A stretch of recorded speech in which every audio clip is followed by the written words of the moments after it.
There's some, no, that's, It being 7 p.m. on Wednesday, April 17th, 2024. We will begin this evening's select board meeting.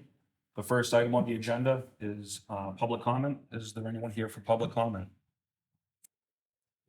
Please come up and introduce yourself. All right, good evening, ladies and gentlemen. Can you take a seat? Just so they. just so you're near the microphone. It's James Barrett, VFW Commander. All right, good evening, ladies and gentlemen, the Select Board. My name is James Barrett, Commander of the VFW Post. First things first, I'll make something very clear. Our concerns tonight are not aimed at any individual. This is solely based upon the Veteran Service Officers' duties that they are required to do under Chapter 115. Okay, I'm just gonna stop you Yep. there. So, veterans agent is an employee. He's not an elected official. Correct. Hold on 1 second. And he doesn't report to the select board. Okay, The so Select any Board issue- appoints him. Any issues regarding his performance Mhm. or the performance should be discussed with his supervisor, not the select board. So The Select we will, Board- we will not be entertaining any discussion about any employee. That's. So we're not allowed to voice our concerns To to the Select Board. to the That supervisor. To the supervisor, you're more. than Correct, welcome. we did it, but this is a town issue that should be something that is brought up to the select board that actually appoints the VSO. So this is actually in your wheelhouse. This is something you should allow. You won't even allow me to address the grievances from the Veterans of Foreign Wars and the American Legion, sir. Is that your final answer? That position does not report to the board of selectmen. Is this your final I answer? just told you. It Very- does not report to very the well. select board. Very It well. Reports to the supervisor. Very well. That'll be the proper channel. You guys have a very nice night, and this won't be the last you hear from us. Good evening. Let's go, guys. Is there anyone else here for public comment?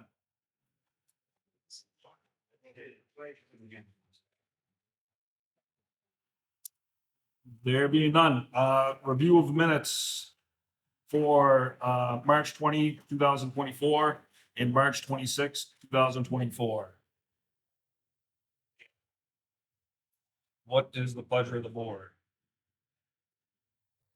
Mr. Chair, Sure.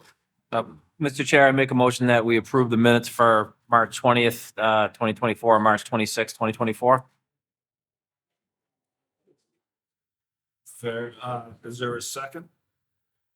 Second, Any questions or discussion? Mr. Chairman, I believe I was not here for one of them, so Okay. I just don't want to, I'd have to go back and look to see which one I wasn't here for. We gotta keep that door open. We do not. You do not have, closed door is Yeah, not. Bob did look into that. Keep it 20. If it's too loud, Next week. as long as it's loud, it's not loud.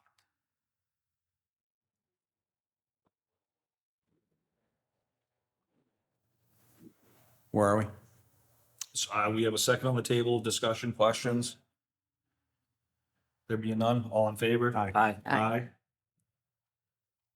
Good, the next item on the agenda, the Class 2 dealer's license, public hearing for 640 Main Street.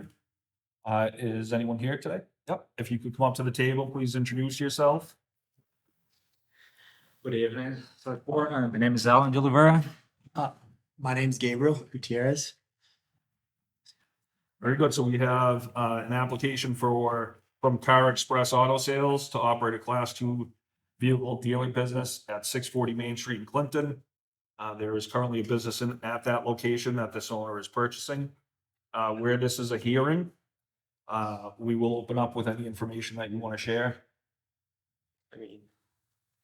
Oh, perfect. Yeah. So we bought the dealership, the license. So we're pretty much transferring over the dealer's license. Okay. We're keeping like same name, same company and everything.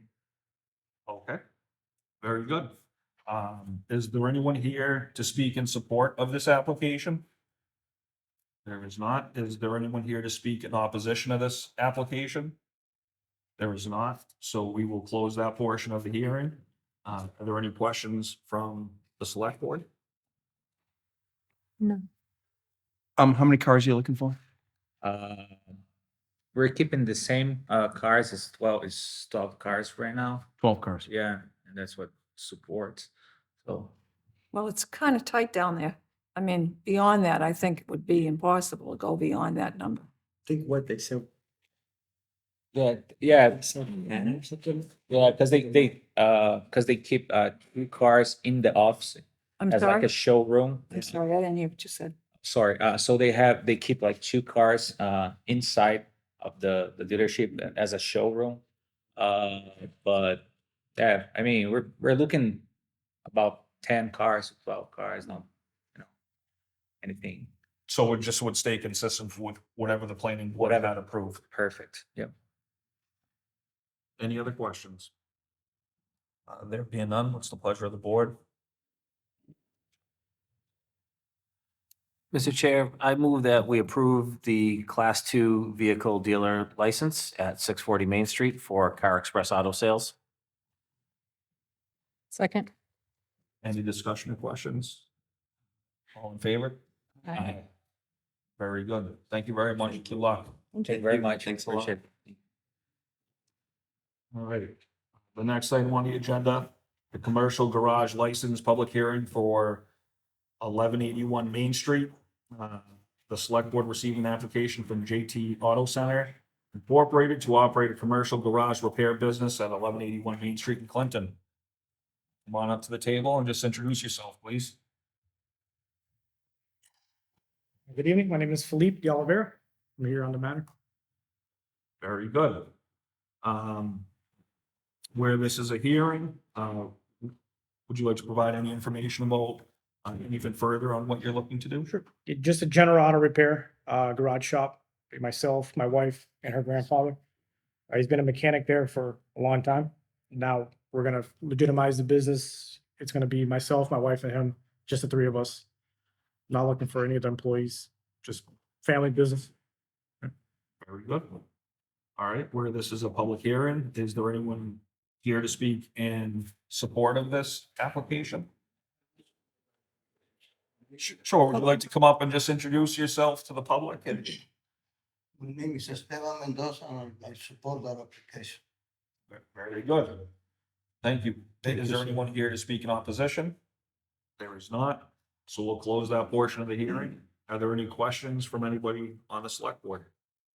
Mr. Chair, the property's in a little beat up shape. Are there any plans for fixing it up, or are you gonna keep it like that, or? Hopefully, with the talks of the owner of the property, Okay, we are on the side of the business, not the main front. okay, So hopefully some new paint, do a little bit on the interior, try to make it look a little nicer, put a legit sign outside with Great. business hours and everything.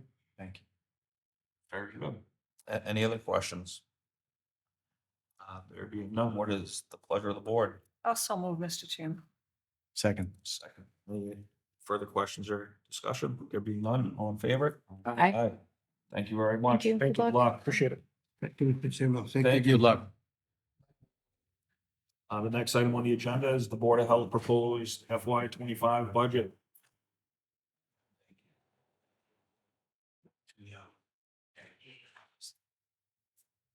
Good evening. Good evening. Hey, apologize for messing up on the time last week. I thought it was 7 o'clock instead of 5:30. Yeah, we've all done it.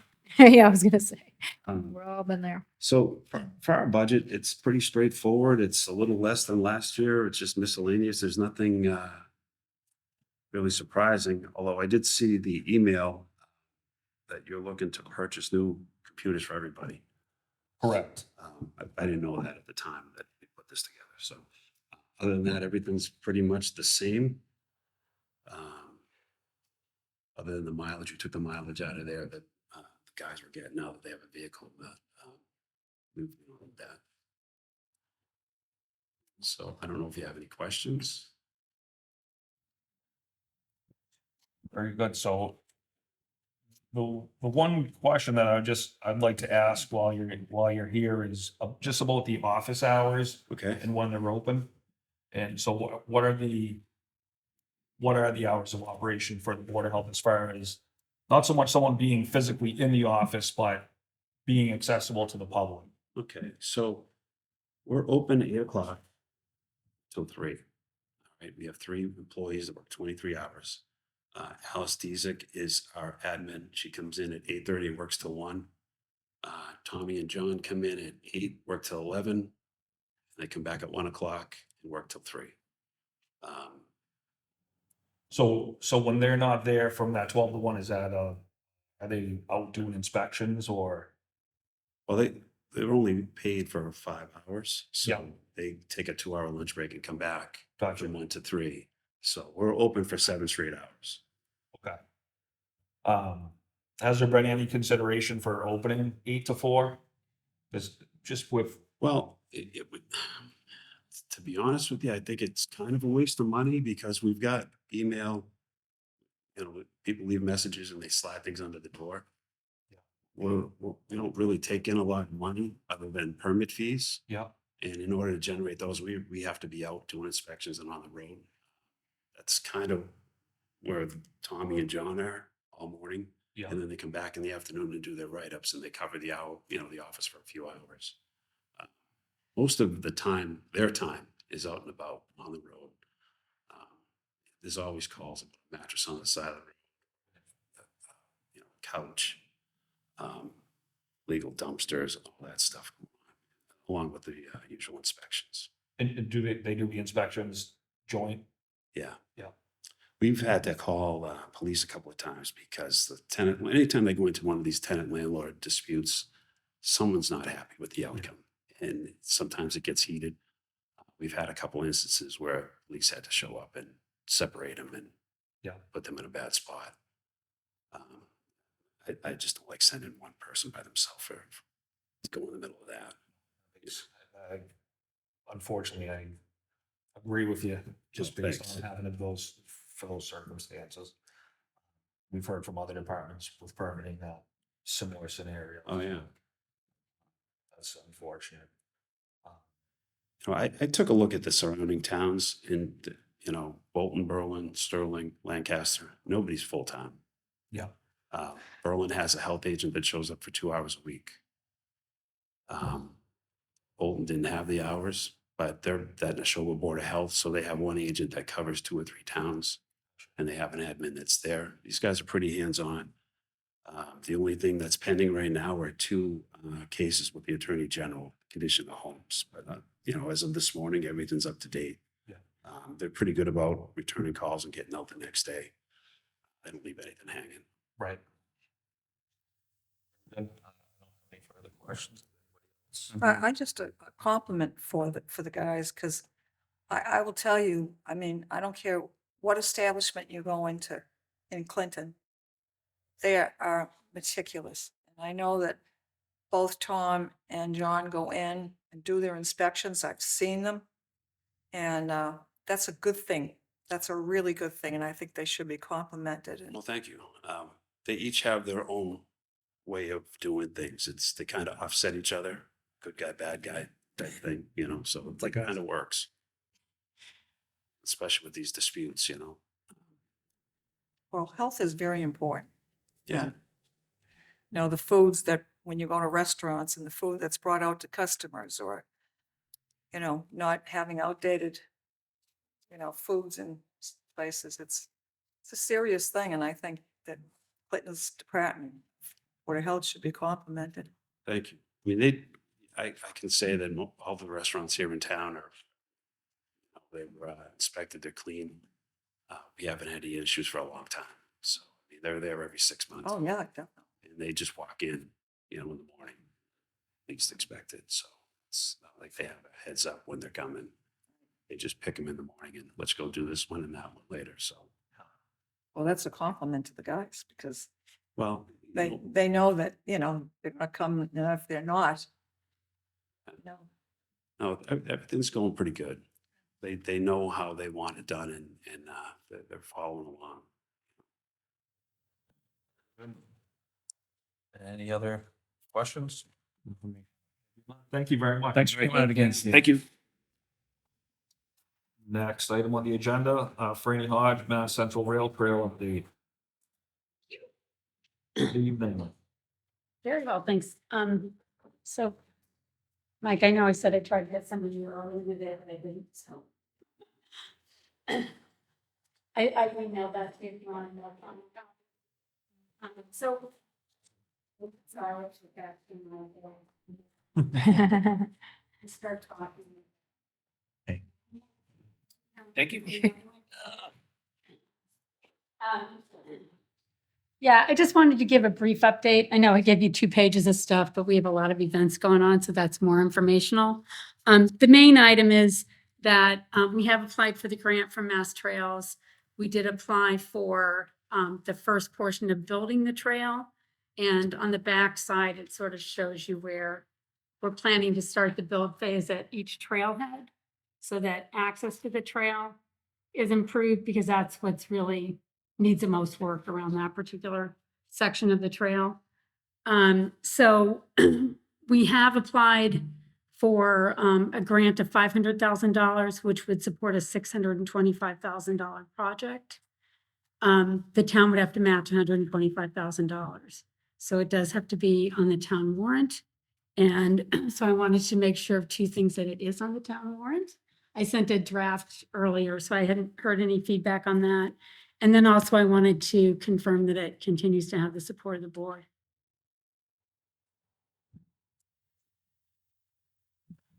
I know we have some more challenging financial times this year with a lot of projects going on, so I just wanted to make sure this one has some visibility.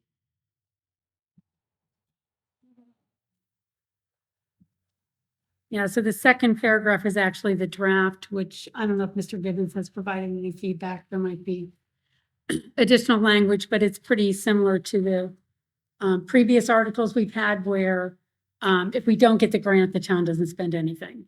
So it's all dependent on receiving the grant. Mr. Chair. So this, can you just help me out? So the 500,000, or sorry, the 625, is that spread out, or is it for one particular trailhead? Yeah, Get so, that, like- so the developing that full section of trail between Clamshell Road Yep. and the Berlin Town line is a little bit over $1 million project. Okay. The maximum grant is $500,000. So we applied for the maximum amount of the grant, which should get us a little bit past halfway in this part of the build. But our idea is that we do the 2 trailheads first, because based on the construction estimates, that was about the amount of money that we could do. Now, once we go out to bid, contractors might say, you can't do it that way. It would be too hard to do both ends, start at one end and move as far as you can. So we may adjust based on advice we get from contractors. But just for the usability of the trail, it's fairly easy to walk, through that middle section. So once you're on the trail, it's pretty easy to walk. Also, just as a reminder, the CGCT did acquire this parcel by the trailhead between the Birchwood condominiums and the Woodlands, and that includes parking, which is a huge benefit to this whole project because we'll have places where people can park to get onto the trail. And this page describes a little bit in more detail. We've talked about it a little bit at previous meetings, but you have it for your reference. Very good. Not to speak for the board, Mr. Chair, but I'm still in support of this project. So am I.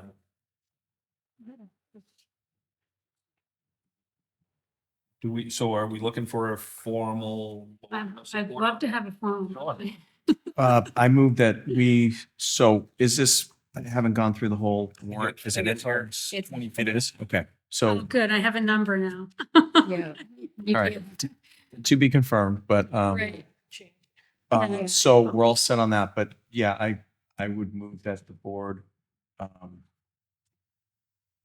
do we need written support? Would this help the grant? You already applied for the grant. So We already applied for the grant. I mean, I think it will just help at town meeting that it knows that Sure. there's support. I move that the board pledges its support for a 20% match for this grant of $625,000 as represented on article to be determined at the town meeting.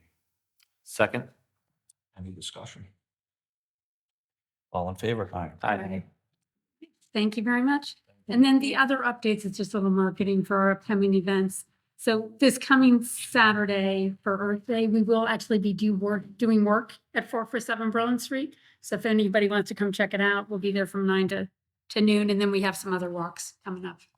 Partly to gain attention for this whole project, but then we have some other things along the Nashville River, which has been an ongoing project. So thank you very much. Thank you. Thank you.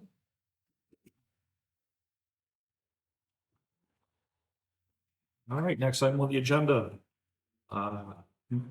Community and Economic Development Downtown Drainage Discussion. Good evening, members of the board. I have a pretty short memo for you. This is really kind of an update on a project we've been working on for a couple of years, whose shape and short-term goals have changed since we last discussed. You may recall, since we received a grant in 2019 from FEMA, we've been working to address deficiencies in our downtown drainage system that are fundamentally caused, but not exclusively, by the contrapane brook culvert. And there's a summary of the strategies that were identified in that assessment. It was funded by FEMA. And you may recall, I came to, I believe, in January, seeking support for an application to FEMA for a grant that was going to be something like $12.1 million. At that time, your board expressed unease at conveying an endorsement for the financial match without an endorsement from town meeting. And so I'm just going to leave the discussion on the work that's been done to date by suggesting that when you, later in your agenda, when you look at proposed warrant articles, there is a warrant article in there asking for town meeting to support up to $3.1 million for that purpose. What the funding source is, whether it's borrowing, whether it's infrastructure stabilization fund, that can still be discussed. But just kind of following through on our last discussion concerning this project and seeking the community, the wider support from the community to be expressed at town meeting for that goal. That said, since January, I've also been looking at ways that this project might be broken into smaller pieces and accomplished in phases. That said, we have also, since January, learned a lot more about not the capacity of the culvert, but the condition of the culvert. Initiated by Cunningham Properties, renovating the mills on Main Street. They have had longstanding drainage issues down there. They may have been going on for years. The property was substantially unoccupied, but they have experienced frequent flooding in their buildings, on their property. And as you know, we've had flooding as a consequence of the culvert in 2010 and 2017 in different areas of the downtown. They have sent a diver down under the culvert on their property and working with us under Main Street.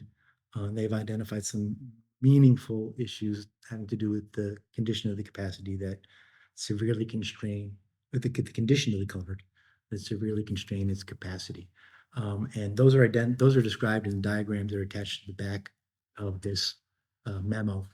But effectively, there's at least 3 conditions that are a result of either emergency repairs or deferred maintenance that bring this culvert down to very low level of performance. In effect, the diver identified sedimentation and debris on the floor of the culvert to varying depths, but up to 24 inches.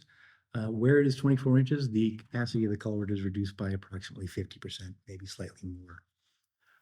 More so, there were 2 emergency repairs. They may have been both done in 2010, or they may have been done at separate occasions. But in one of them, where there was a collapsing head wall in a manhole, that wall was supported by a concrete floor that was sleeved with 3 small diameter pipes. That goes for 8 to 10 feet. And in that area, the capacity, the area of the culvert, which informs its volume, goes from 27 square feet to 3 square feet. And in another location, over in front of the old Angie's, I can't remember what it's called after that, Tailgaters. Stick with Angie's. There was a section of the culvert that was replaced by 5-inch box culvert sections, which is good. Those roughly approximate the capacity of the existing culvert, but for about 14 feet by a 24-inch pipe, which reduces the capacity by 90%. These are, I think, first priority issues that need to be addressed. I think we also need to verify the condition of the culvert further downstream from that manhole near Dunkin' Donuts on Main Street. We know that we've had subsidence on Church Street. You may have noticed yesterday they were out, the DPW and Joe Kilcoyne were out there digging. Because there's been some subsidence of soils and some collapse. There were some repairs done, but I think we need to know what's going on inside the culvert there and inside the ramp, inside the box structure underneath the ramp going between the two fire stations. And address this issue before we go on and address some of the more, seek to implement some of the more global solutions that we were developing prior to learning about these actual facts of the culvert. So what I'm proposing to do is the culvert is going to be it's going to be inspected with a robot camera. It's scheduled for tomorrow. There may be limitations on what that camera can do. It's full of water and rushing. It can only move so much against the current, and it can't do things like take an actual field measurement of things like debris, but it can identify if there's any large obstructions, and things like that. If the information is not conclusive from the robot camera, we have a proposal from the diving service that's done the work to date to survey about 650 feet of the culvert, bringing it back effectively to the bend in the parking lot where the concrete cap turns and goes down behind the cafeteria. That's $28,000. We'll know more after we get the results of the camera, but if we need to know more, I'll probably have a conversation with the DPW superintendent, see what we can identify for funds, and if it necessitates the use of funds from my office, I'll be coming back to you for that information. Our goal is to put together an application to MassWorks on June 6th. I think the application is due. Develop a project quickly in consult with Haley Ward, who's been our engineer on this project, and seek to get some funding to do the degree of repair that's recommended. We don't know what that degree, that extent is yet until we've looked more closely at the existing conditions and the condition of the construction of the existing culvert. The engineer who's looked at it so far it basically says, we had a good run out of it, but it's a 170-year-old structure that's built not on bedrock or without foundations. It's just set on the floor. We've had compromises in the structure, obviously in 2010.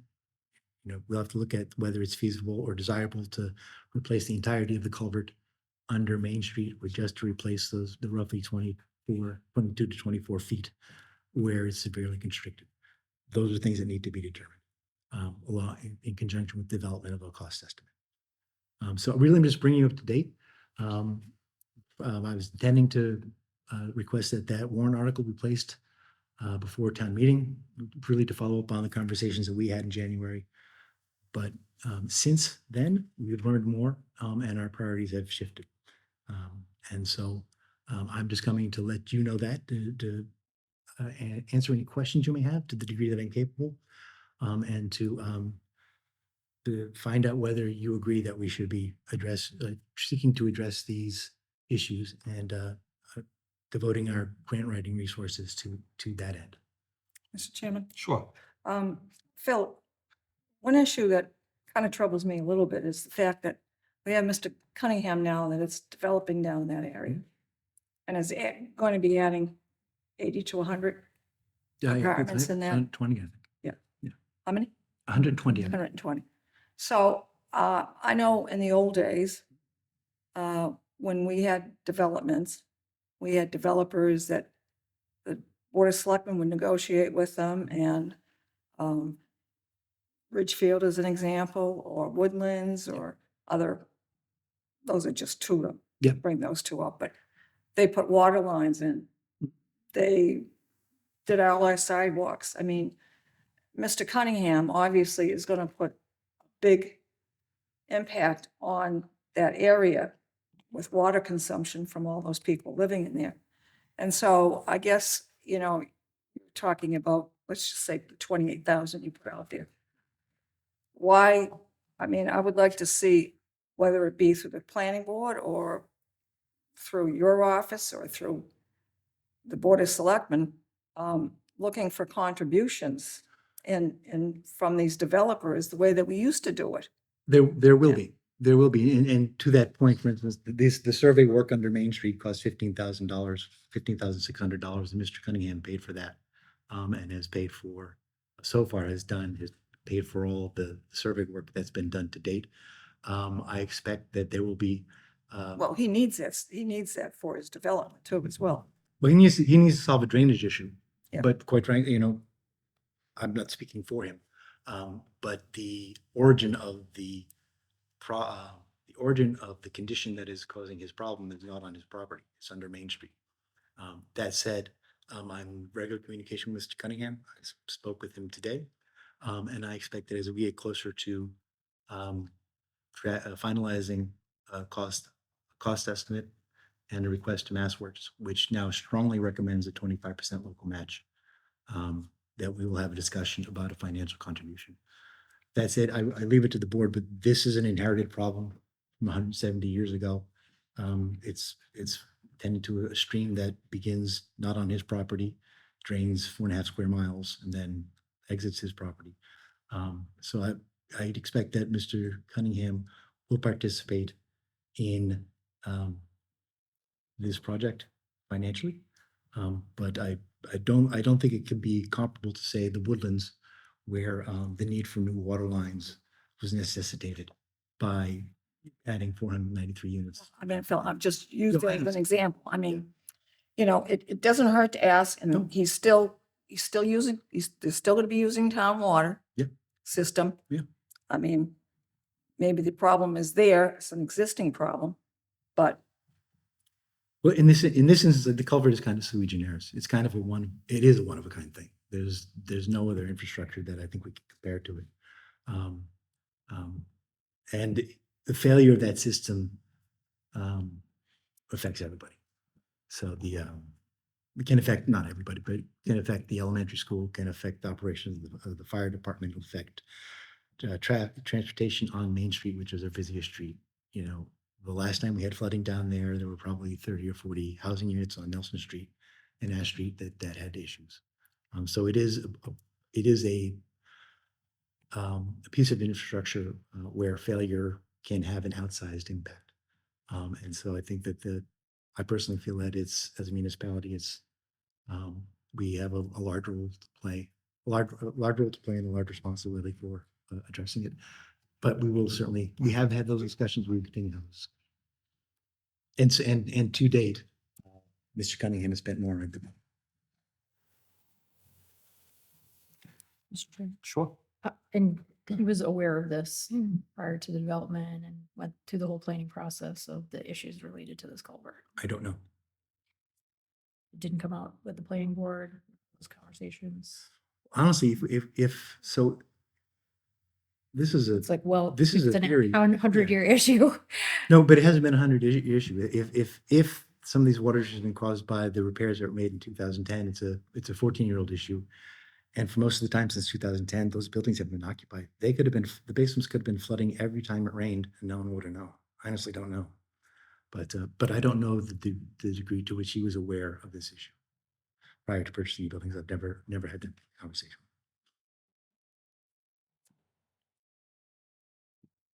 Any other? So how does the water leach out of the culvert, up into the property? Is that what's happening? What was happening previously, so there's the brook, Canapane Brook, is conducted through a culvert that enters behind the property. You probably all know, alongside the track, there's an intake and a trash fence, and it flows underneath his property. There's also, in the basement of one of his buildings, an old turbine pit which they used to use for hydropower. And water would come from the pond through two 24-inch pipes into this turbine pit, and then it would exit down what's called a tail race or a wasteway. And what's been happening is that water has been backing up that wasteway, been flowing uphill basically, because it can't continue in the culvert. It's been coming back up the raceway, rising, and eventually flooding those basements. So those have been acting as gigantic storage reservoirs. whenever there was a high pressure, high volume event. Um, so, so that's how the water is getting into his building.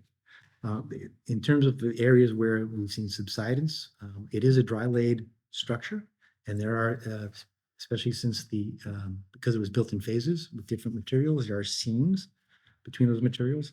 And this is a supposition, but if you look at the video that the divers took in, I think, the second week of February under Main Street, that culvert is full of water. I mean, when he looks up, you can see air bubbles crawling along the ceiling of the culvert. It is 100% full. And when you have that kind of pressure in the structure with loose stones, that kind of pressure will push out into the soils around the culvert, around the structure.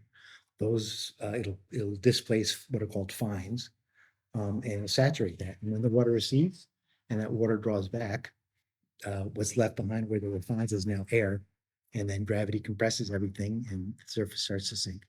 And every time you have an episode like that, there's the possibility of structural, of kind of repeated stress leading towards the kind of structural failure in places, failure of joints. Maybe that may be what happened to the head wall of the manhole on the west side of Main Street, where that concrete plug was put in. So it's just a mess. It may be a system that is at the end of its life. It may not be a system that's at the end of the life. I'm not capable of knowing that, but it is a system that has been compromised by emergency repairs and lack of maintenance. And I think is our first obligation if we want to address potential liability of flooding down there to fix them. And mind you, to go back to our MVP plan, this was identified as our greatest greatest vulnerability due to climate-driven weather events. Mr. Chair, yeah, none of this should be a surprise. We talked about it in January. We talked about it during the MVP study. We've known that the fire department's in a 100-year floodplain, that whole area is in floodplain. And we've seen what happens in places like Leominster when these climate emergencies, which are more and more, they're not 100 years anymore, they're 10 years. And we've seen that that's a federal disaster. So this is why I supported going after the grant in January, and I still support it now. It's a ticking time bomb. And I think whatever the 25% match is going to be pennies compared to what we'd have to find, God forbid, if a climate disaster hits that area. Yeah. I don't think we'll be talking a $12 million project for these repairs. I really have no idea what the budget's going to be, but what I'm conveying to you is that we're taking the pedal off of Plan A and moving forward on Plan B, because Plan B, there's what we want to do, and then there's what we just learned about. And fixing what we just learned about is, I think, a higher priority than trying to do what we want to do. So Plan A would be the $3.1 million approximately. Well, 3.1 would kind of be the maximum match based on the budget that was prepared for the work that had previously been developed. This is entirely different, but 3.1 would certainly cover any local match. And I don't know the extent of the project. It could be I don't even want to hazard a guess at what the cost of addressing repair and deferred maintenance. And to be honest, I'd find out whether expressions of interest close, I think, April 26th to the MassWorks program. We have to find out, for instance, if they're interested in paying for dredging, deferred maintenance. They may or may not see that as an expense in a lot of work. All right, so Plan A Plan A is what was highly recommended. That's the grant for up to $12 million with 25% match from the town. And so that would include repairing, dredging. It would certainly cover it, and it would give us certainly enough time to get down the road. Whether it covers everything, to be honest, we're not talking not a 2-year plan. We're talking probably something more like a 5-year plan, and costs can change over 5 years. A lot of things can change over 5 years. So the 3.1 was submitted with an idea towards what we were looking to do before. We don't know what the cost of this project will be.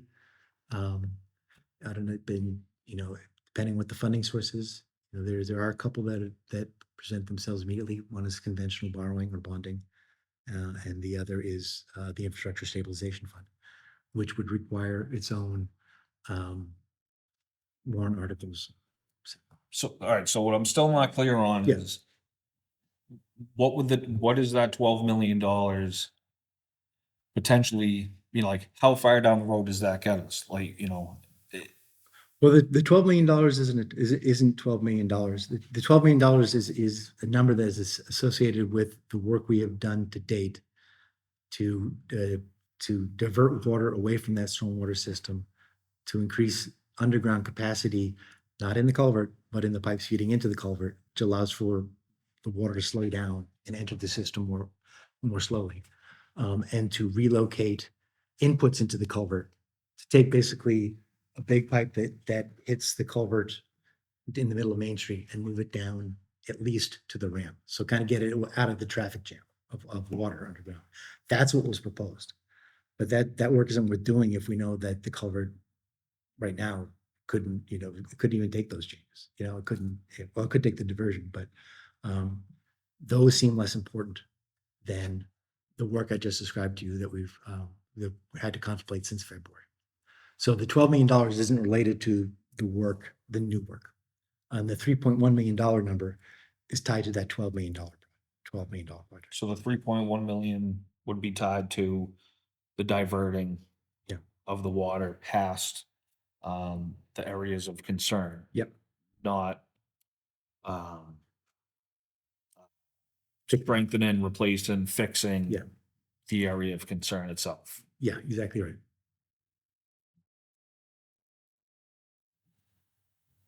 So if the area of concern was to be, say it needs to be fixed entirely, if it was fixed, does that negate the impact of the diversion? Like, does it, To be honest, I want to look at much more closely. I do want to look at much more closely during the time we have to further develop this.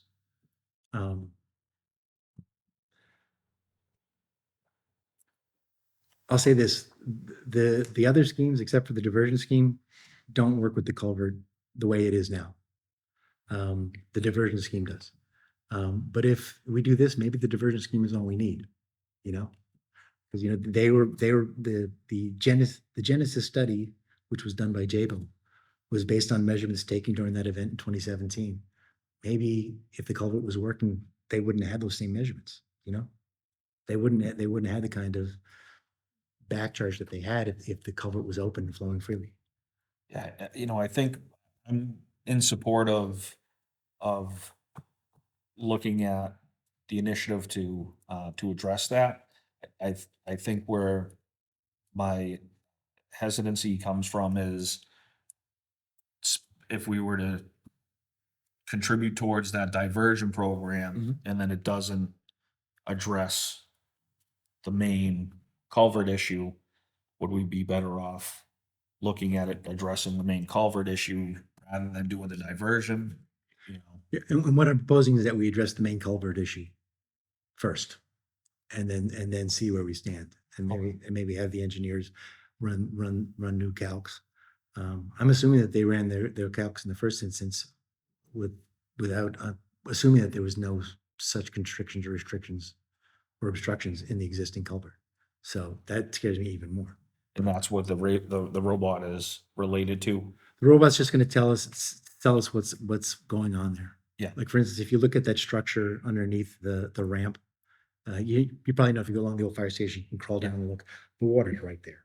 The water's right there, and I couldn't reach in very far, but as far as I could reach in, the bottom was like right below my hand.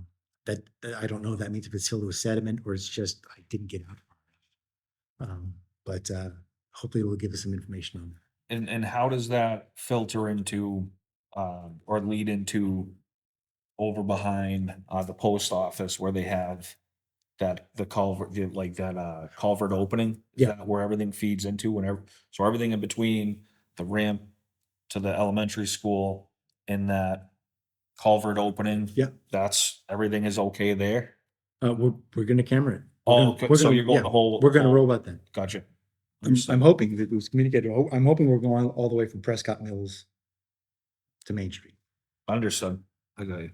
But we're only looking to have the diver go from the parking lot to Main Street because that's where there are the greatest number of changes in the geometry of the culvert. And that's where we're most likely to see any issues. Very good. Any other questions? And can we just dumb this down really? Like the culvert is kind of like a huge, giant, like pipe? It's a gigantic pipe. Yeah. Okay. It's a gigantic pipe that goes from Counterpane Brook to Which is? from Coach Lace Pond to Prescott Mills on Water Street. Mhm. It's about 8/10 of a mile. Mhm. And it's mostly under public property, but there are a few segments where it's under private. Very good. And I apologize that I don't have a firm number to attach to a local match for the repair work, but this is, we just haven't had a chance to develop the project to that point yet. Understood. Thank you very much. Thank you. Next item on the agenda, the 2024 annual town meeting draft warrant.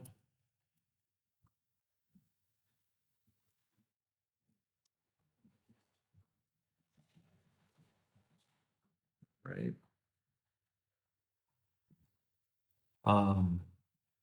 So we just have an opportunity to review it. When's the last day warrants can be added to this? Selectmen can add warrant articles at any time, so we just wanted to set a deadline of last Friday. Just to get look in to try to get issues forward so we could start working on them. So this is the first draft, and I know, it was just passed out today, so I'm willing to kind of go through it quickly, just to kind of do a quick summary of each of them. But then as you go forward to the next meeting or until it's finalized, the select board can add or subtract whatever they wish. Sure. But there are still a couple of things up in the air, questions, but I think as we go through the budget process that some things that might need to get resolved, so. The first 8 articles are just kind of the ones that are on every year. Yeah. The standard articles that we need to, do town business, the budget, banking, and the wheat allocation, the revolving fund authorization, so, and the senior tax rebate program. So those are kind of 8, first 8 that are on every year. The last number of years, 9 and 10 have been on. Again, as we go through the budget, determining whether or not the board wants to make any investment into the health insurance trust fund, the OPEB fund, or the stabilization. So that would be 9 and 10. 11 is the cable operating budget for the cable department. I think that number will be adjusted, that figure.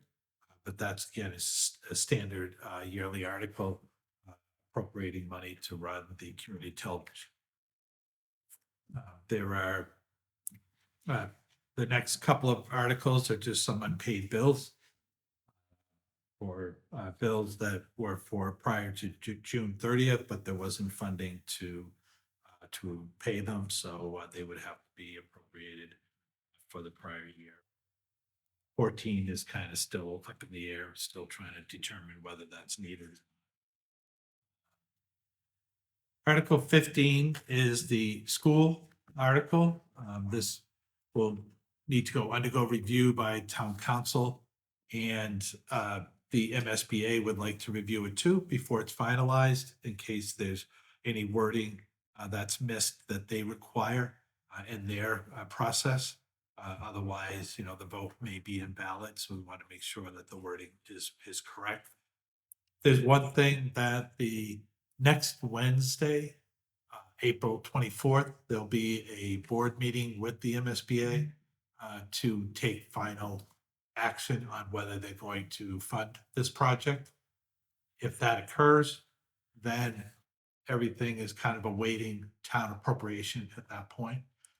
So from that point forward would be kind of that informational period for the public to kind of get to know more about the project and the costs and the funding, because they'll be voting on town meeting, they'll be voting to appropriate the money. And then the next week at the election, we'll be voting to raise that money through debt exclusion. So I think the school department had kind of inquired whether, as the board goes through this draft warrant process, if there's a way to kind of assign a number to that article that they know that it would stay at that article, just as people go through the community and they talk about, oh, Article 15 or Article X or whatever, that people will understand that when they get to town meeting, that Article 15 is the one that they're looking for. If it's Article 15 today and then changes to 10 tomorrow, you know, it's hard to kind of communicate with the public which article that they're talking about. So if there's no objection, right now it's placed at 15 after kind of the main town business. After that article would be kind of mostly the discretionary spending for the different departmental requests. So I think it's a good place to start there. So if everyone's okay, we'll leave it at 15, and then the public can be aware that Article 15 will be the school project in June. So, Do you want that to form of a vote? sure. I'll move that we place that article as number 15, the school. Second. Any discussion? There being none, all in favor? Aye. Thank you. The next article, I think we touched on briefly about the run out cost for the health insurance trust that the town was a part of. That trust is dissolving as of June 30th. It's a self-insured program. So any funding that's in the organization right now will be used to pay out any bills to close out that program. However, if there are any bills beyond what's in the fund that are for Clinton policyholders only, we would then have to put in a sum of amount to cover those costs. So there's been a estimated number, but we'll be following up with them to get a final number as we get closer to finishing.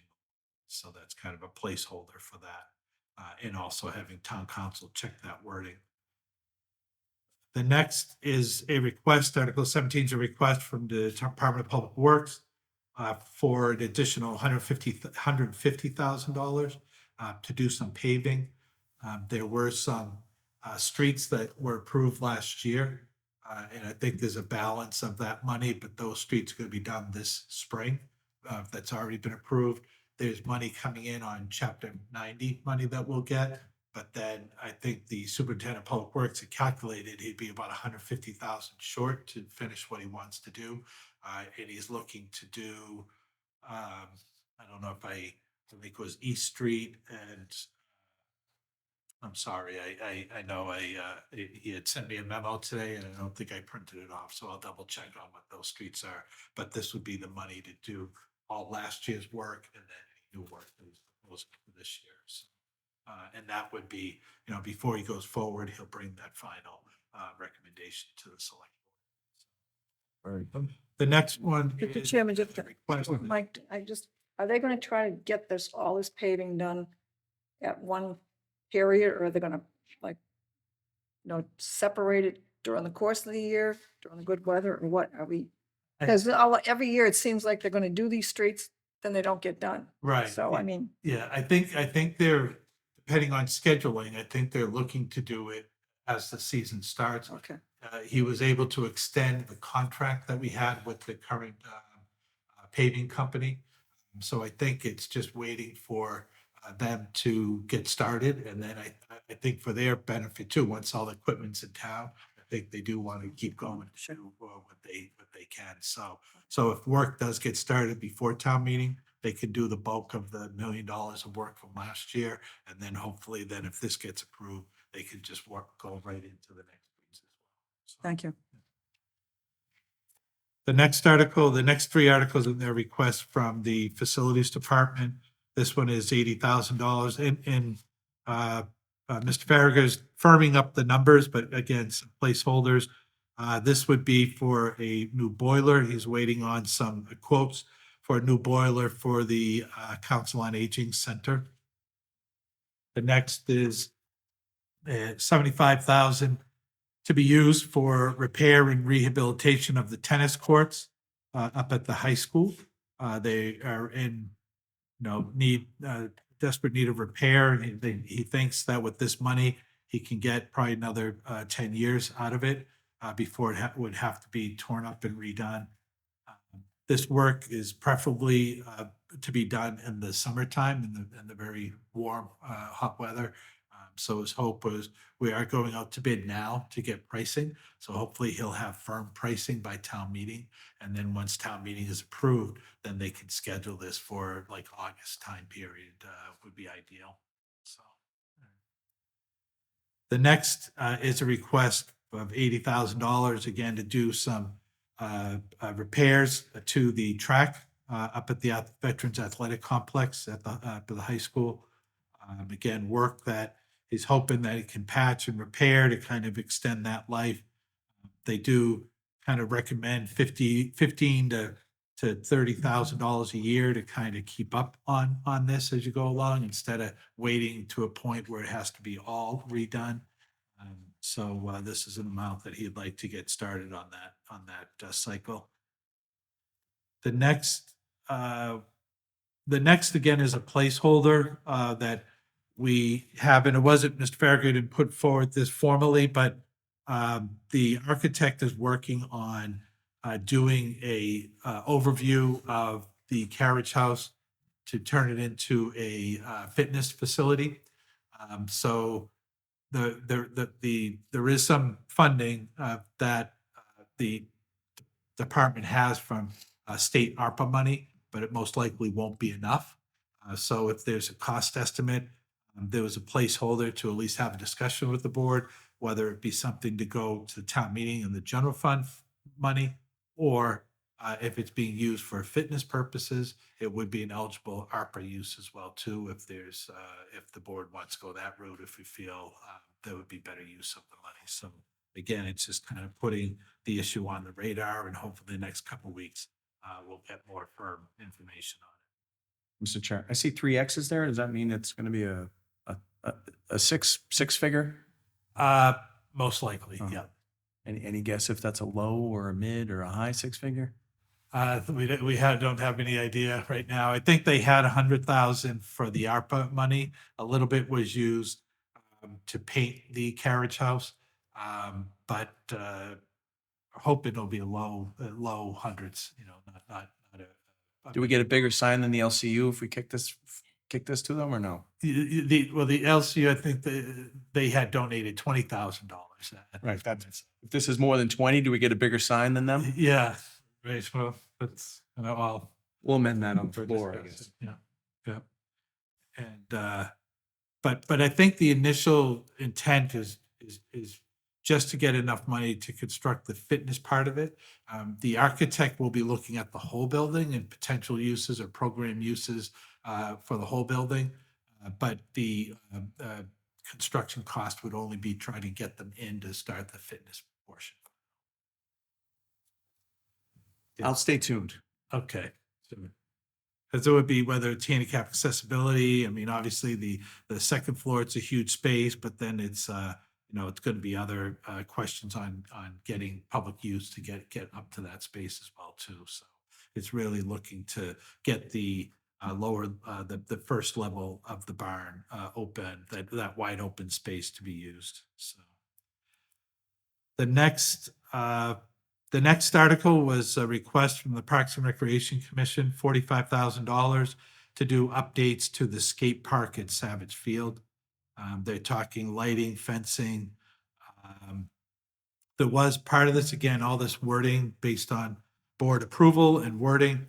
They're also asking about the use of the remaining balance of the Savage Field lighting project to be reallocated to improvements at that facility for the whole software, Savage Field property in general. So, again, and on any of these articles, if at the next meeting, if the board needs a specific explanation or wanting a department to come in to bring further information, we can schedule that as well too. So, Mr. Chairman, I just had a question on that. Is that still being used by the skateboarders? right, I believe so. They do have a skateboard facility down there in the back. Yeah, I know Right. they have it, but I said, is it still being used? I mean, are the kids utilizing it? Yes. Yeah. Yeah, Yeah. That's all I need. do. Yeah. Yeah. I think it needs some. Oh, yeah, no, nothing's, but yeah, but I just, yeah. yeah. Yeah, I haven't specifically been down there to see it, but I'm assuming if it must be a draw if they're asking to upgrade it. Yeah. The next article was pricing that Mr. Duffy had gotten to demolish the barn at the 40 Caves property in Clinton. So that was $27,500. The next article was the one I think Mr. Duffy was speaking about, kind of a placeholder for that issue to see if the board wanted to go forward with the grant match for the Conpine drainage improvements.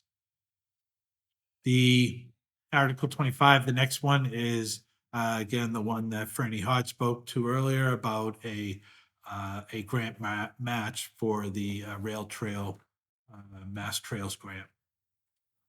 I thought on the request. So it's 20, okay, so 25%. All right, so the article says a $500,000 grant requires 20% match for 625, and then in the article it says 675. We'd borrow that and get 500,000 in a grant, so that would cover the match. And we wouldn't borrow if we didn't get the grant.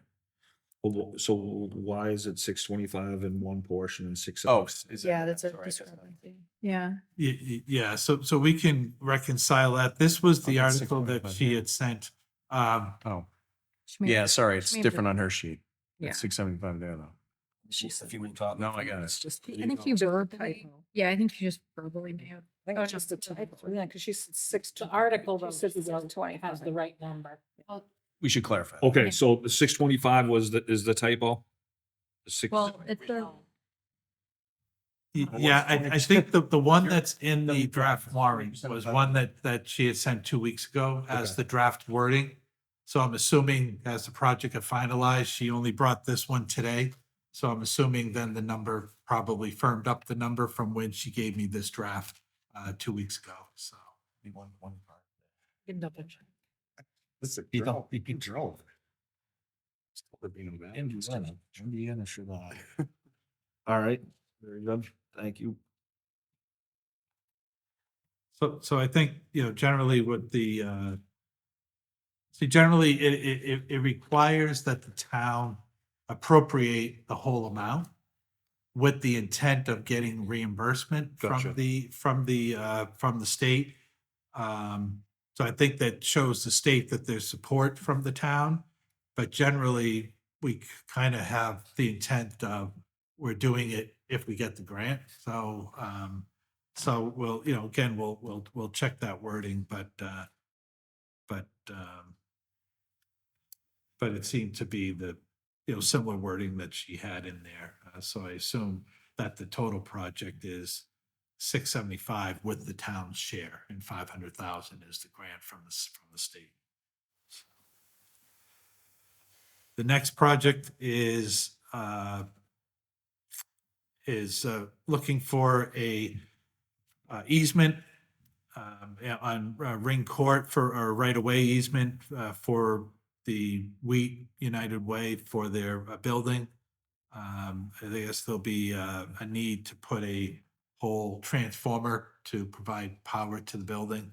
So they'll need a pole to mount that transformer. I don't believe it's going to be a pad mount. I think it's a pole mount, but they'll need a place for that, for that to go.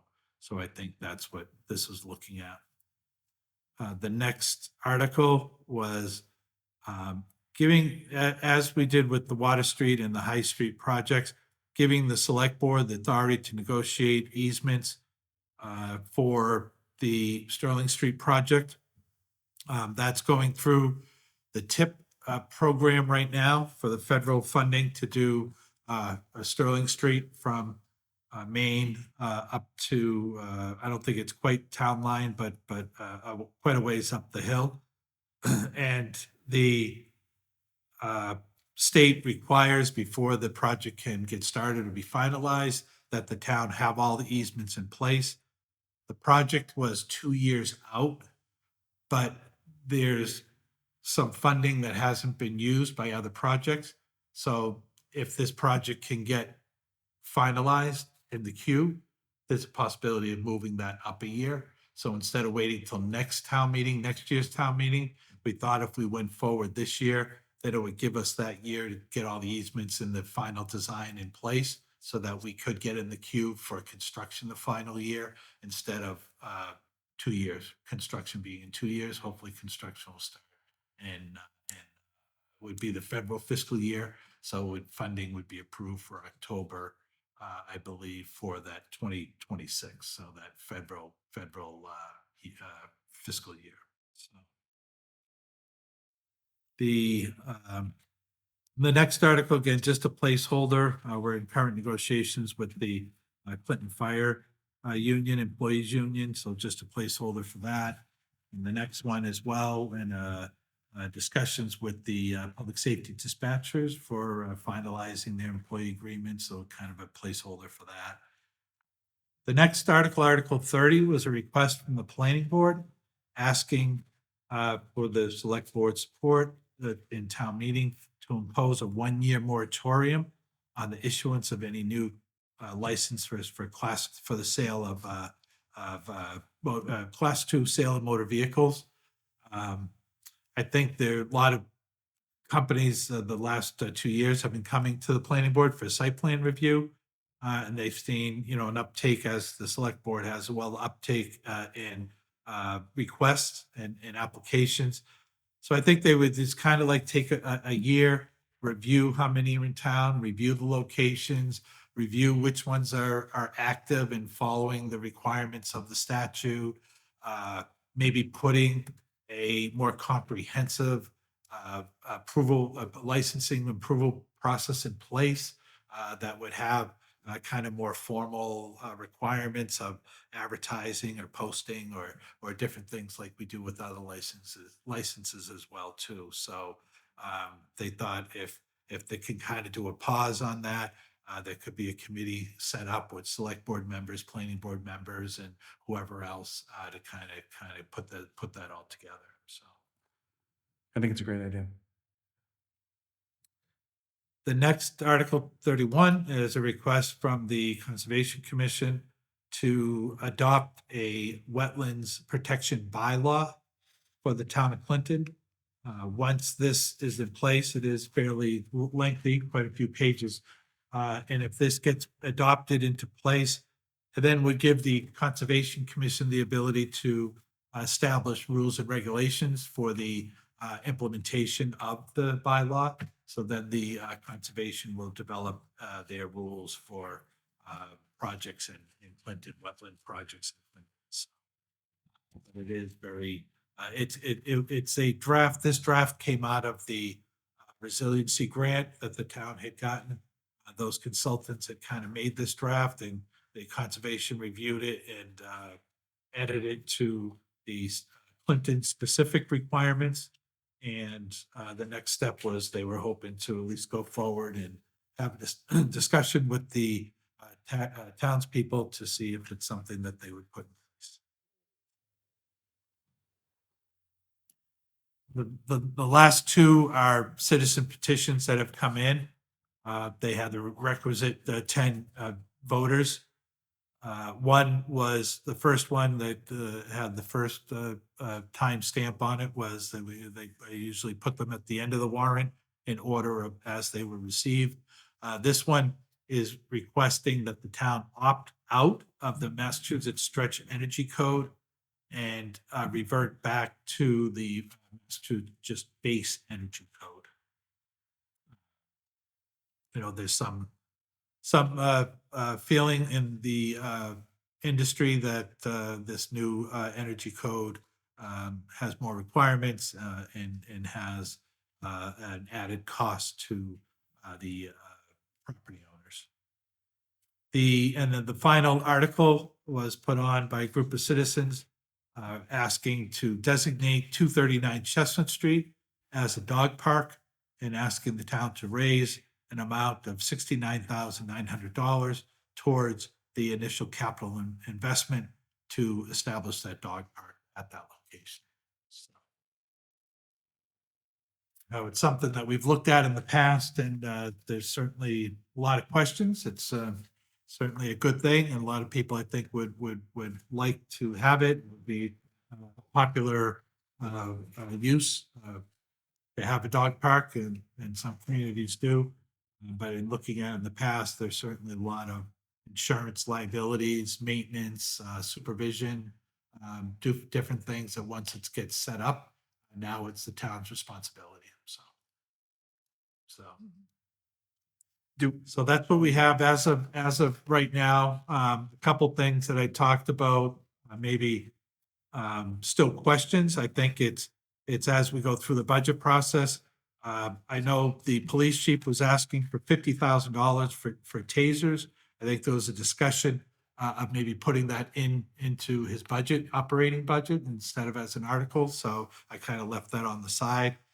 The fire chief just walked in. The fire chief in his capital request had a $500,000 ambulance in there. So whether that's something that's going to be leased through the ambulance enterprise fund or funded through the general fund, that's as the budget process progresses, kind of have some discussions on where that will sit. And then the other budget impact one would be the Department of Public Works. The superintendent had sent in that list with his budget, his capital request, I think it was $692,000 for vehicles and a tractor and a trash truck. I know we generally do lease the trash trucks through the trash enterprise fund. So probably not all of those would go on, but I think as we go through the budget process to determine which of those items would be added as an article into the general fund. And the final issue, and I'm sure things will pop up when we get to the next meeting, but the other issue too, I need to have more discussion. We had gotten a message from Representative Kilcoyne, State Rep Meg Kilcoyne, that they refiled the liquor license legislation, home rule petition for the town. But there was some discussion at the State House about legality, about the town's home rule vote to support that there might have been an expiration date on that. So You're joking. they're trying to get a, So they slow play us for like 6 years and then they say, look, we didn't have a expiration date on there? yeah. Uh-huh. So we're trying to get That's neat. we're trying to get a legal opinion on that, whether that's a requirement or not. So it may need to revote that by town meeting to get through the rest. Do we lose our place in line? Or do we have to start the 6-year clock all over again? Well, no, the hope is that it's already been through the committee and through the process. So the hope is that all the questions should have already been answered at this point. So Boy, I'm glad they give this the fine tooth comb on Beacon Hill because it doesn't seem like everything else is just sliding. Like we don't have a budget yet, but they're making sure that we're not getting any liquor license that the town asked for, I don't know, 6 or 7 years ago. Great. I'll get more detail on that. So those are a couple of the four of the items I didn't actually put on as articles to get more clarification as we go through the budgeting process. So Very if good. there's any, certainly if you can let me know, or the chair know if there's any department or any article that needs further clarification that you'd like a presentation on at the next meeting to certainly let us know. Very good. Thank you very much. Next item, Town Administrator Report. Okay, I know there's been a lot tonight, so I'll, kind of what I was gonna highlight it was on some facilities, updates. The facilities director had given me, we had met, I met with him on a couple of items and he had given me an update on some of the projects that he's working on, so kind of just wanted to go over that quickly. So work that, he's been doing this year, in the police station, there was a new break room with cabinetry installed. They had 2 new gas heaters in the Sally Port where they pull in with the prisoner into the garage and also in their downstairs garage bay this year. The exterior of the building, they do have plans this spring that'll be painted. The woodwork, it's a brick building, but there's some columns, decorative columns, and trimming around the building that painting that will be done this year. At the fire station, there was some new kitchen cabinetry and oven hood installed, creating more counter space and updated appliances to fit their needs. New heating and cooling units are being scheduled for the spring, summer installation through the ARPA appropriation that Mr. Farragut got approval for. He's getting estimates on new garage doors and new windows have been approved and looking for installation in the new fiscal year with the ARPA funding for those windows. Town Hall, and again, if the board has any ideas, any further ideas on some of the funding that's used with that warrant article, but some of the things that he's getting pricing on to see how far that money can go. He's getting estimates on painting of the exterior window frames and the soffit around the building here at the town hall, window washing, vent cleaning, our HVAC venting, cooling venting through the building. It really needs a good cleaning with some of the debris that's coming out of the outtakes. Looking at doing some type of finishing for the auditorium floor, painting updates in the interior common spaces, the auditorium, and in some offices where there's chipping paint or scuffing or areas that need to be spruced up on office spaces as well too. So he's getting pricing to see what each of these items would be and what that how far that 50,000 would go.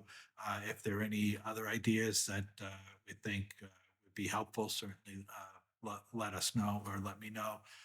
He is getting an assessment done on the roof too. We've had some of the tiles come down over the past year or so.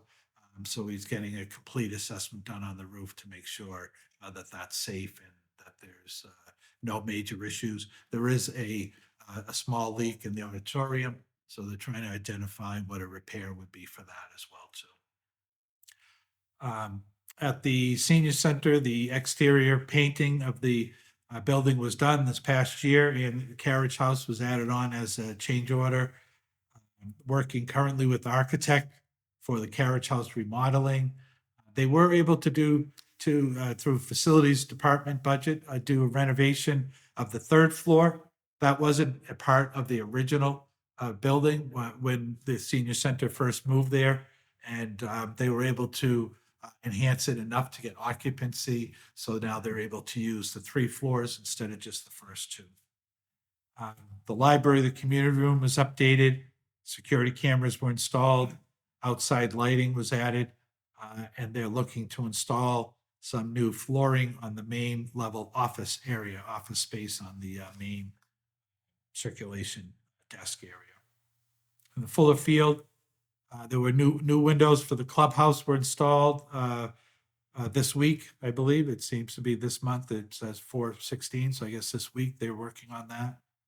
Their plumbing upgrades for the restrooms and the concession stand completed this week as well too. And netting on the Big Diamond will be repaired this month. Some current projects that he's working on is there's a new round coming up, a competitive round for the Green Communities Grant funding. So he's looking to put in some funding for HVAC controls at the high school and final lighting, LED lighting upgrade for the elementary school and the high school. As we just talked about, looking for funding at town meeting. He's bidding out the work for the tennis court resurfacing to see if what that amount will come out to. Foster Fountain painting was from a FY14 warrant article funding that is being completed this spring. They're working on it currently right now. From FY24 warrant article funding, there in June, they'll be doing paving sections of the high school and elementary school parking lot area to use up that money. That's about most of what he provided to me other than the day-to-day operations. Very good. Thank you very much. That's for facilities. Just a quick overview with the budget. The House Ways and Means budget was released recently. I believe they'll be debating it next week for a final budget. The local aid numbers came in fairly close to what the governor's number came in, a little tad higher on the school side, tad lower on the school side, tad higher on the town side, but pretty much the same as what the governor had initiated. So we'll see. I'm assuming then if the House and government are fairly the same, we usually use the House number because it's fairly accurate. They're the appropriating House level. So usually whatever number they came up with, sometimes the Senate will give more, but it's usually not less. So that will be the number that we'll probably use for the remainder of the budget process as well. We're still looking at the board's request on a description for the ballot question for the middle school project. I know the town clerk reached out to the elections division, and their answer was you need to have that statutory language on there in order to be voted legally. So they didn't take a position on whether or not we can put other information on there. So between town council and DOR and MSBA, we'll try to get an answer for the next meeting for you on that as well too. But certainly it's it's a good point because I think people going in the town meeting, the article is much longer. There'll be more debate on the town meeting article, but the one for the election, it's just shall the town of Clinton be allowed to exempt from the provisions of Prop 2.5, so-called, the amounts required to pay for bonds issued in order to construct a new middle school. So it's kind of pretty vanilla, very vague. So I think it would be helpful to put more information on there, but we're trying to determine legally what we can and can't do. Very good. So I think that's mostly what I have for right now for today. Excellent. The next item, Town Administrator FY24 goal update. I just want to give a quick, just to review on a couple items. The first two goals are budget related, so we're still in the budget process now. So I was just kind of jumping to number 3 and 4. And just a couple of quick items. Number 3 talks about working with the business community and the chamber. And I know between our office and economic development, they do get involved in the chamber events, attending the chamber events. I spoke at the chamber annual meeting, and we try to collaborate them on, continue collaborating with them on projects as they come up and we go through the community. An item under that provision as well was the permitting process to help businesses and the public. We kicked off that implementation for OpenGov for the e-permitting. That is going forward. The assistant town administrator is going to be the lead on kind of working with departments to get the deliverables to the software company to start creating the forms, creating the permits. The company will do there's like 10 processes in that, that part of the cost that the company will do from A to Z for us. But the program allows unlimited licensing or permits that we want to put in. They'll teach us how to do that and how to set it up. They'll do 10 of them, and then any ones after that, if we want an additional 10, that's something we'd have to put together on our own. But it's, I think a lot of the people on the staff seem very excited to get started on it. I think it's going to be helpful for the public, but also much easier for internally for staff as well too. When you're talking like renewals, you can, once you load in all the information, you just go down and click all the businesses, and it sends out a email to them, tell them they need to contact you about renewal. If there's any communication, it all can be done in the portal, as well as obviously the permitting. Every step that the next step, that department will get a notice. Then once they complete it, it'll be updated in the portal, and then it'll go to the next step. Then that department will get completed. So at least, it's all centralized and easier to manage. So that's moving along pretty quickly as well. Couple of the other, and number 4 about transparency and developing, courteous employees, being courteous and helpful, the community participation, and kind of helping develop. I think one of the things on the business side of, improving the built environment to help the public-private partnerships, that I did speak with the economic development director, and he's going to put a proposal together to see what a cost funding would be to kind of do some of the lighting of those alleys that the board had been talking about. Some work has been enhanced of the downtown project right now, but we're looking at that Abishon Alley, maybe the railroad bridges, some other areas where we can try to enhance the community, the pedestrian access downtown and security. And in talking the next item, number 4, just kind of highlight again the customer service recommendations with the website. We're doing much more push notifications of information from the town, whether it's events, whether it's a community, town business, pushing those out. Trying to get signups of people to get communication.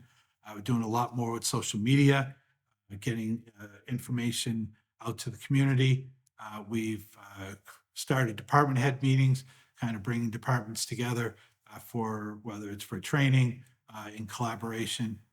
We have pushed out the timesheets for all departments that now track leave time for employees. So employees sign off on time worked and notice when they've given sick, vacation, personal time. The supervisor approves, and that's being submitted centrally to the treasurer's office. The boards and committees, which again, trying to get public participation, that was put on the website, listing all the different boards, kind of their functions, continuing to keep that up there year round to help try to spark some interest on people to come forward to serve on the boards. And I know I have a list here of looking at some of the vacancies for the upcoming year as well too, that we need to probably even enhance that outreach to let people know that it's now time to make appointments and to fulfill any vacancies that we still have on several boards, as you'll see here as when I pass out this list here. So Very few good. things I That want was to highlight, excellent. and then go into some of the other ones at further the next meeting. Good question. Sure. The permitting portal, is that consumer facing or is it all internal? For which one? The permitting portal, you mentioned the permitting portal Yeah. that you could, It will be in Yeah, in terms of, for people to sign up, yeah, it will be public facing for people to apply. Yeah. And then there's a back end where all of the information and notifications will go to staff to process that application. So does the person who's signed up for it get notification when it's like moved to the next, like they can see the progress? So they know versus calling or emailing? Yeah, Like, I know, log in and see we can look into that and get the answer. I know they definitely can go in to their account and they can see where it stands. so Yeah. Where the status is. Mhm. I'm not sure. I know like department heads, if they're the next one up, they'll get an email to say, hey, you have a task due and you need to go in and into your account and review it. I'm not exactly sure if the customer gets that. So if that task gets assigned, whether the customer gets notice of that. Well, I'm just, yeah, or either or, like gets notice or can proactively go in and check the status of it. So they don't have to wonder where it is in the process. Absolutely. Yep, absolutely. So if they go in and they can say, oh, what's happening with my application, they can go in and they can see where it's currently stands. Yep, Mhm. yep, absolutely. And then once when it gets finally approved, they'll get notice that the permit's been approved, and then they can download it and print it themselves. And again, instead of having to come in and pick it up here at town hall. So, so I think in a good way, people will be more convenient, but on the other side is we won't get to see the people or meet them or, see them as much, because literally, I think everything is going to be able to be done remotely. They don't have to come to the town hall for anything. So, yep. So You'll still get the people who Yeah, want I that was gonna say. interaction but face to face, but I think a that lot more efficient. the convenience of being able to manage that process when it's on your time, for people Right. that maybe don't get into late, they still have that access without kind of being confined to right. you know, Until it's open. exactly it. And definitely if somebody doesn't have a computer or they're, that they don't want to use that system, there is the ability that they can, again, still come in person, bring their application, Right. and then staff can enter that in. So we still want to be able to track it in the system, and we want the tasks to be able to be done electronically. But it would just be on us then to have to load that into the system for them, but it can still be done that way as well too. So, Excellent. Thank you for the updates on the goals. That's great. thank you. Great news. Next item, administrative business. The first being Clinton High School class of 2024 graduation. Clinton High School Principal Scott Cermak is requesting use of the Clinton Town Hall Auditorium on Friday, May 31st, 2024 for high school graduation rehearsal, and Saturday, June 1st, 2024 to hold graduation exercises in the event of inclement weather. What is the pleasure of the board? So move. Second. All in favor? Aye. The next, 8th grade mock town meeting.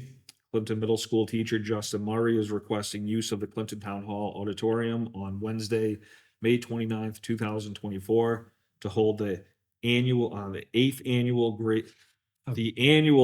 grade mock town meeting. Yeah, exactly. Pleasure of the board.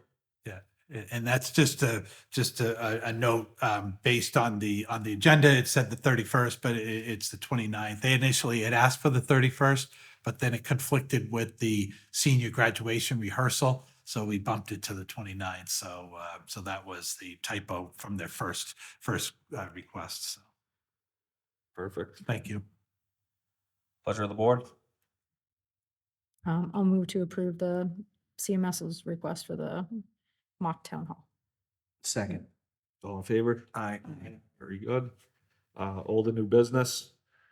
The first item, human resources manager resignation. Christine Purple has submitted her resignation from the position of human resources manager effective April 19th, 2024. Yeah, so just first off, just kind of wanted to publicly make the announcement that this vacancy is occurring. And then hopefully by the next meeting, kind of have some next steps. We certainly want to move quickly to fill the position. I think the organization has come to rely on the position a little bit. I think it's become accepted, and certainly there's always a challenge when there's new rules or new processes, but I think having that position there to help with hiring, to help with the employee questions, to help with policy questions and manager decision making. I think it's been helpful. I had a discussion last week with Dr. Meyer. He's out of town this week, so we weren't able to follow up on it. But we'd like to kind of sit down and take an overview. This is kind of our second person in this position. The first one was during COVID, so we know, and it was a brand new position. It was hard. But now on this again, lasted only a short time. So we kind of want to take a look at the position, what works, what doesn't work, and maybe talk to Christine as well a little bit more and kind of see how we can strategically go forward instead of just posting, hiring someone and kind of, trying round three, kind of taking a look at it holistically and see if we need to make any changes. So when he's back next week, we were going to meet and kind of talk further about it. So at the next meeting, I can have a better update on that. Mr. Chair? Sure. Mike, do you think, so we've been at this, like you said, a couple times, you've kind of observed the office being built up. Do you think that it's this task of, because I mean, we haven't been in the past just hiring somebody to run a department. We've been hiring somebody to develop a department. And I don't know if, I mean, you guys would know better than I would, like how far along we are with that. It seemed like we were kind of still in the process of kind of building it up. Do you think this ask is just too much for one person? Like, do we need to consider like an assistant? Yeah, I think it might be, and that's why I think we'd like to sit down and talk about that, whether it's another person in that office or whether it's a consulting firm, like you said, to help develop it, because it still is in development. Absolutely, yeah. Yeah. So it was a huge task, and the first one, first time it was during COVID, it was a little difficult, and they got started on some aspects. Christine came back. Definitely made some improvements and forward movement there.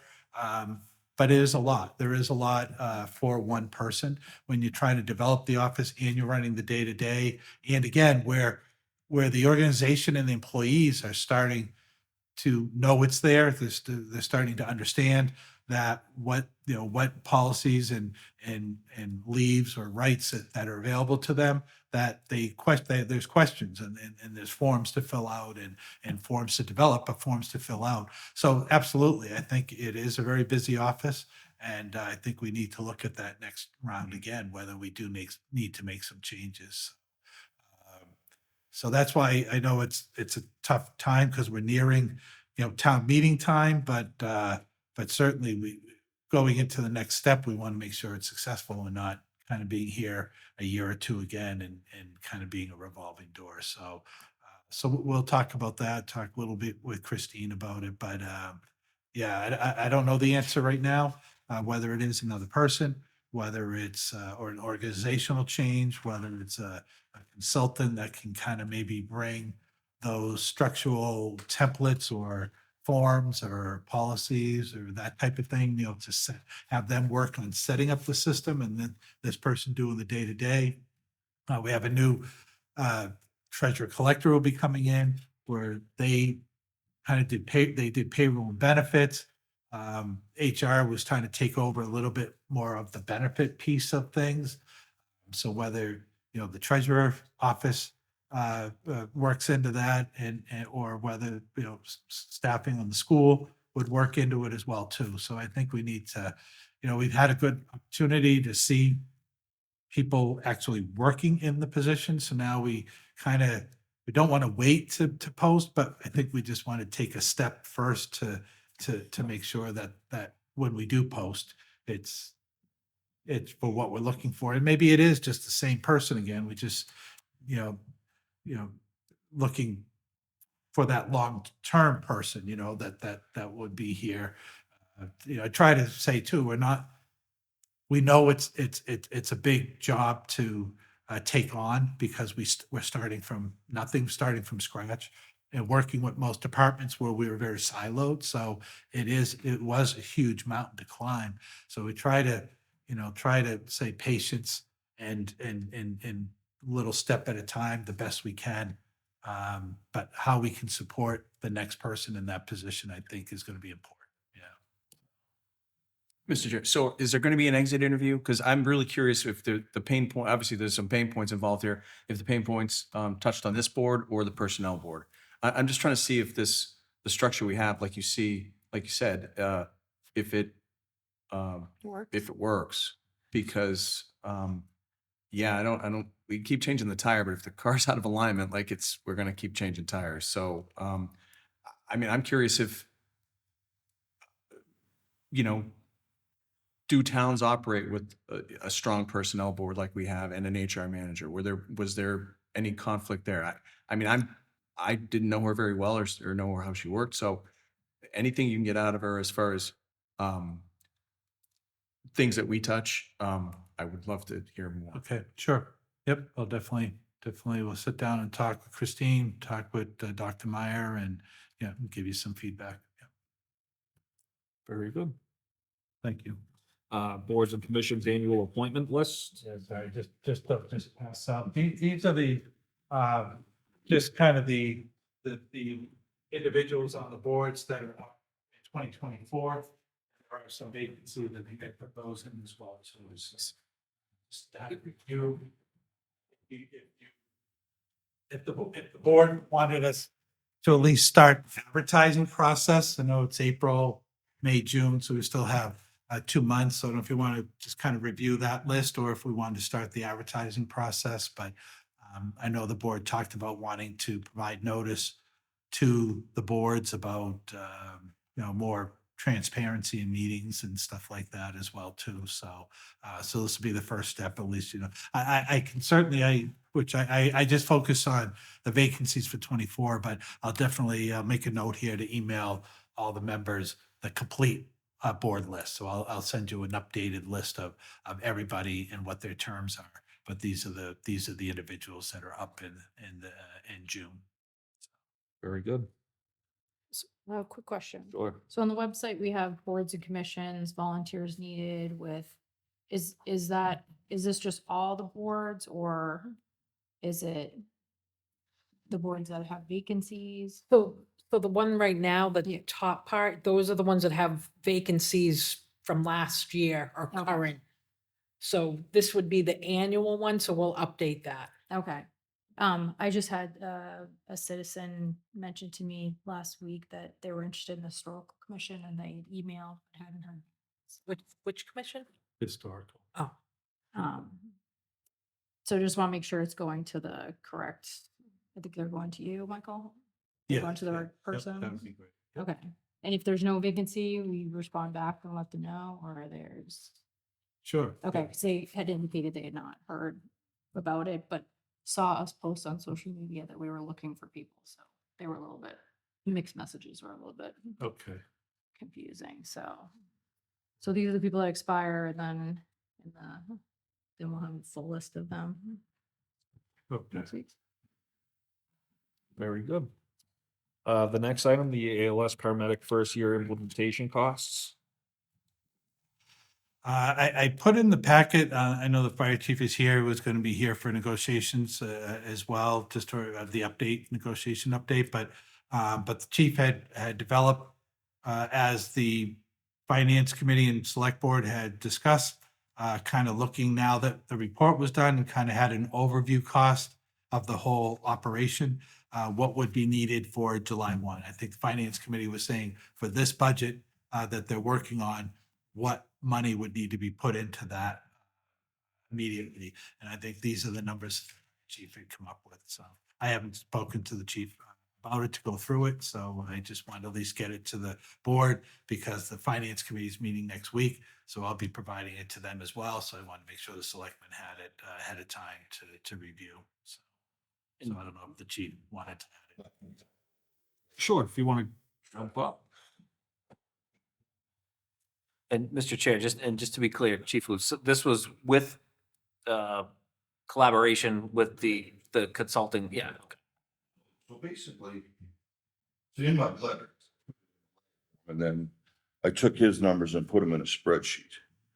So just to start at the very top. Okay, talks about filling 2 vacancies with firefighter paramedics. And then basically what that is the difference of the salaries that I already appropriated for those that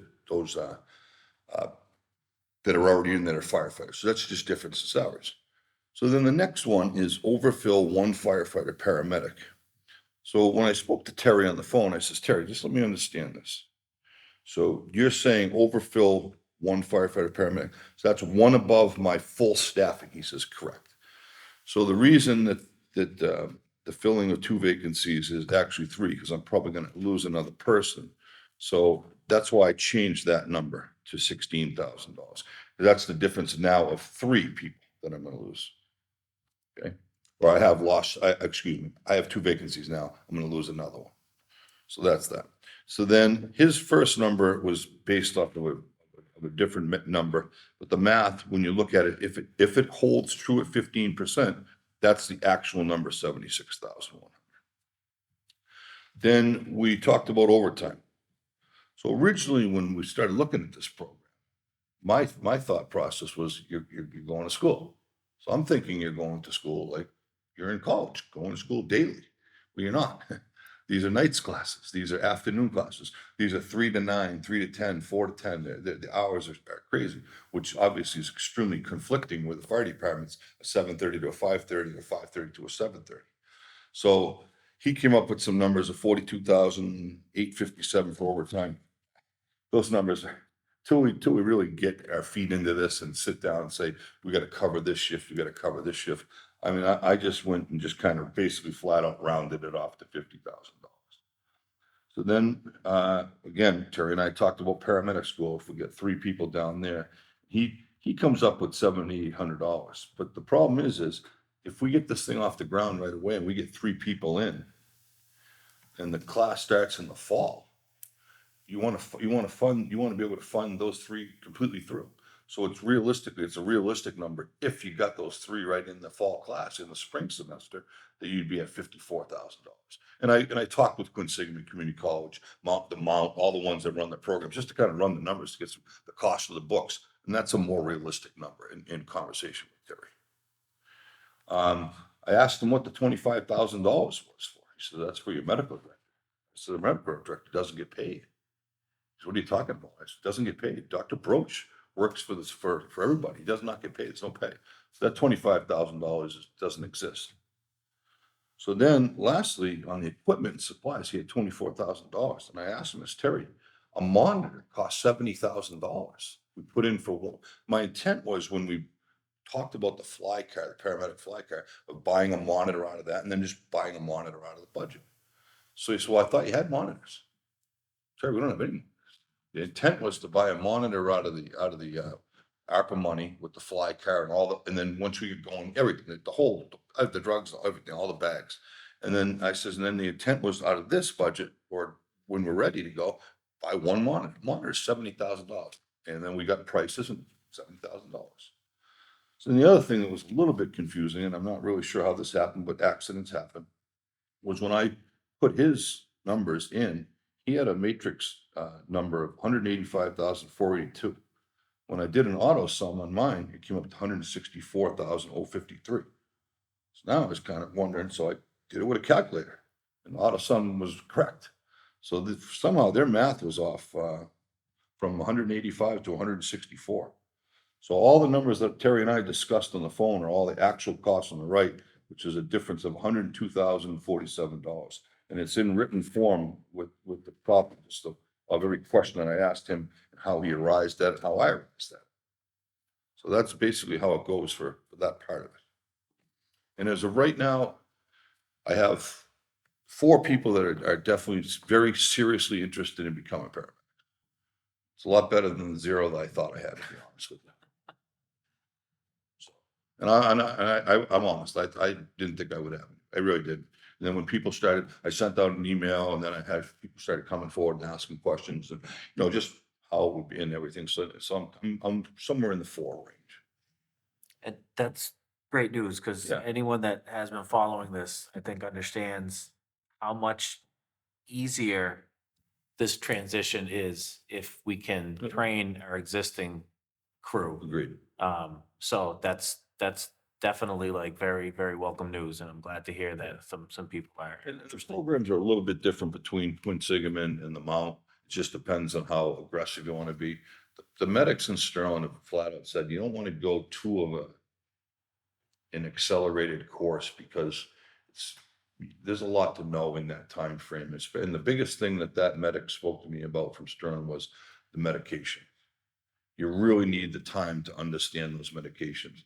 And he said, I did the accelerated class, and I regret that. He says, because the medication sometimes, I got to really rethink. Where all the other ones up there did the long class, and they know the medicines right on the top of the head, flipping them off. So just something for, and again, our classes we're looking at Quinsigamond, which I believe is 18 months, and the Mount is a year. So the Mount would be the accelerated Quinsigamond? Yes and no. I don't think it's even a year. It's really that accelerated. I think they can do it quicker. Boy, I'm not looking for classes quicker than that. I don't want to kill my people. Yeah, yeah. And that's the issue too, we've had the conversation, like, if you're gonna, it's your schedule for your shift. So you go to school Monday and Tuesday, you're scheduled for your shift on Monday, and you go to school, and then you come back at night after, say, 10 o'clock at night, you go back to shift, and then you get your head served up to you. But the next night you got to be at school, but you got to try to find time to study. So we've got to really sit down and hammer out how that's all going to work. I mean, and I say, busy. I mean, last week, 3 days, they did 40 something calls. They're getting beat up, And then, hey, don't get me wrong, the next day they may only get 5, but it was a 3-day stint. They did 40 calls down there. They're rocking, So basically, that was kind of the big conversation I had with Terry Lewis out there from Matrix to kind of come up with realistic numbers. Very good. So the number you're proposing would be $266,100. Very good. Excellent. Any questions on that? Thank you for putting that together. I'll table the employee leave request process, because you had just touched upon one of the existing processes that you that is currently being utilized with the paper tracking and whatnot. And then the authority to establish departmental hours. I know that Mr. Gibbons hasn't.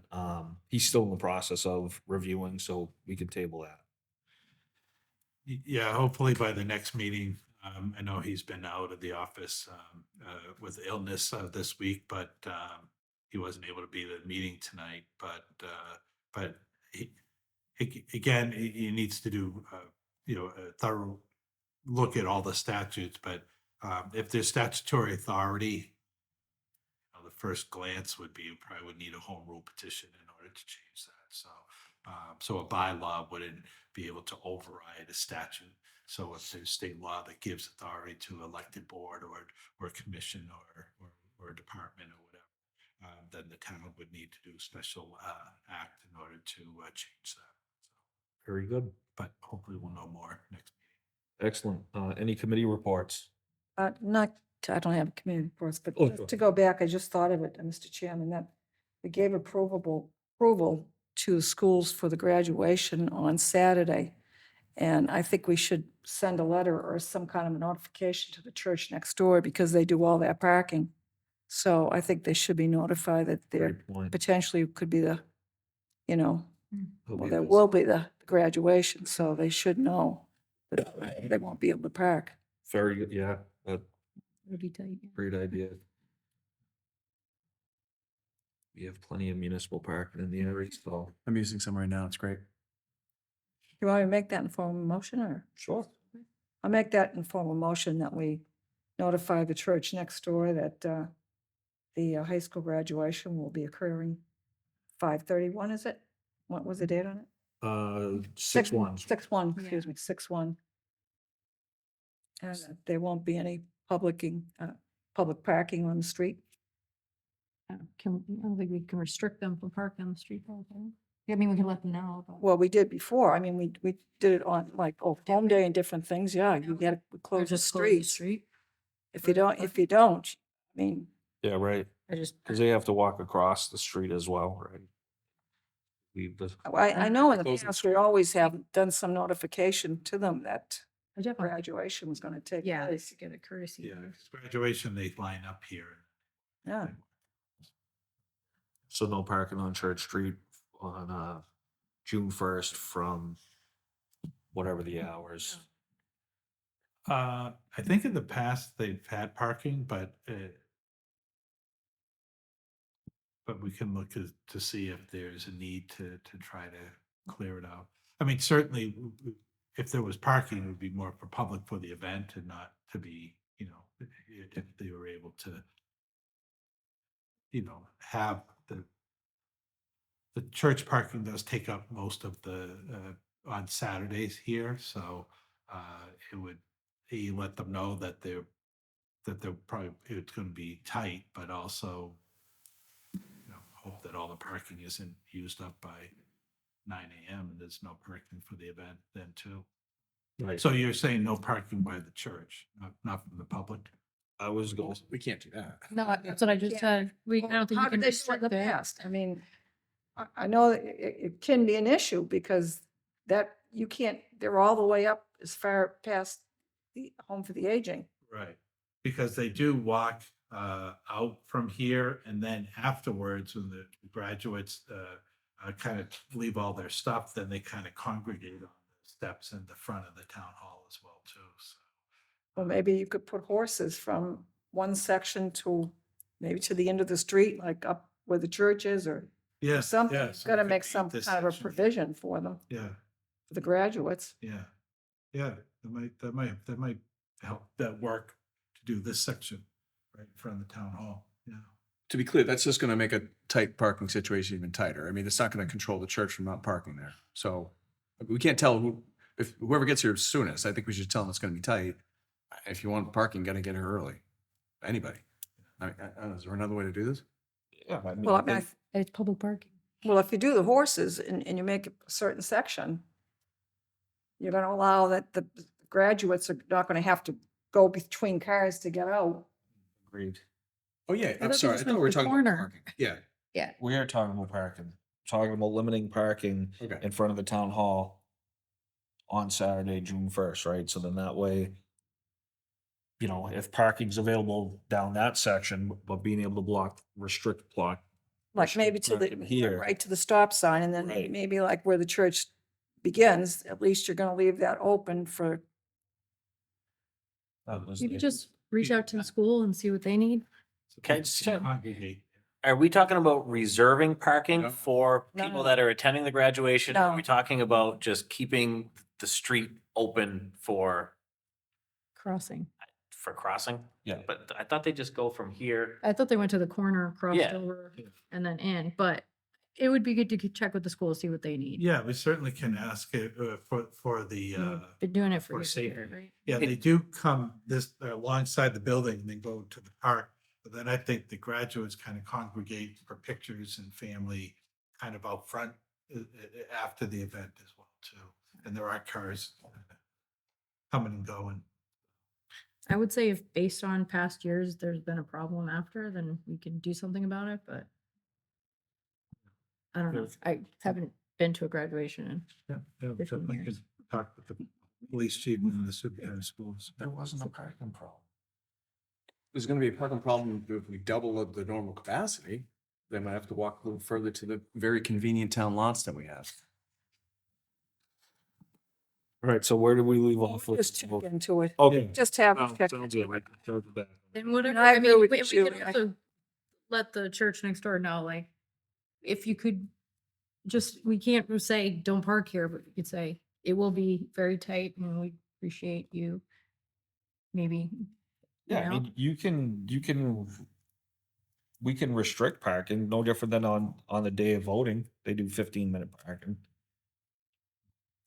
but the people going to graduation aren't gonna be 15 minutes. No, it's just But I- example of how there's modifying the parking. I guess I'm like, if it isn't a problem, Well, maybe there are we is trying no- to solve a yeah. problem that doesn't exist? I mean, maybe there is no big deal Yeah, at all. I but mean, if- I just, it came to my mind and I don't, It's you a, know. people get fired up for parking on high school graduation day. Oh, they do. And they'll come early. I mean, you see the people reserving seats with 18 years to get ready. their other seats. They get there early. All right, any other old and new business? All right, committee reports? Committee reports. All right. Moving on, community announcements. Public Library, the second annual Bigelow Free Library Mini Golf Classic will be held at the Bigelow Library on Friday, April 26th from 6 to 9 p.m. and on Saturday, April 27th from 10 a.m. to 2 p.m. Free to play, 9-hole indoor golf course. The Friends of the Bigelow Library sponsor the event and donations are welcome. There will also be snacks and raffles for sale. The Clinton Greenway Conservation Trust, this Saturday, April 20th, will be the second annual Earth Day Town Cleanup. Residents and groups can sign up to help pick up an area. Trash bags and gloves will be supplied. Registration information is on the town website, clintonma.gov, and at clintongreenway.org. Rauscher Farm, Give Nature a Hand, Earth Day event. Come help get the gardens and trails ready for the spring and summer. Dress for outdoors and bring tools if you can. Come to Rauscher Farm, 29 Clamshell Road, anytime between 9 a.m. and 1 p.m. For more information, you can email info@rauscherfarm.org. So that would also be that would also be Saturday, April 20th. Saturday, April 20th, 9 a.m. to 1 p.m. Rauscher Farm. Clinton Community Garden. Are you interested in a raised garden at the Clinton Community Garden, 271 Church Street? There are a limited number of beds available for this growing season. Contact the Council on Aging at 978-733-4747 for more details. The Community Garden is a partnership between the Clinton Council on Aging and Growing Places.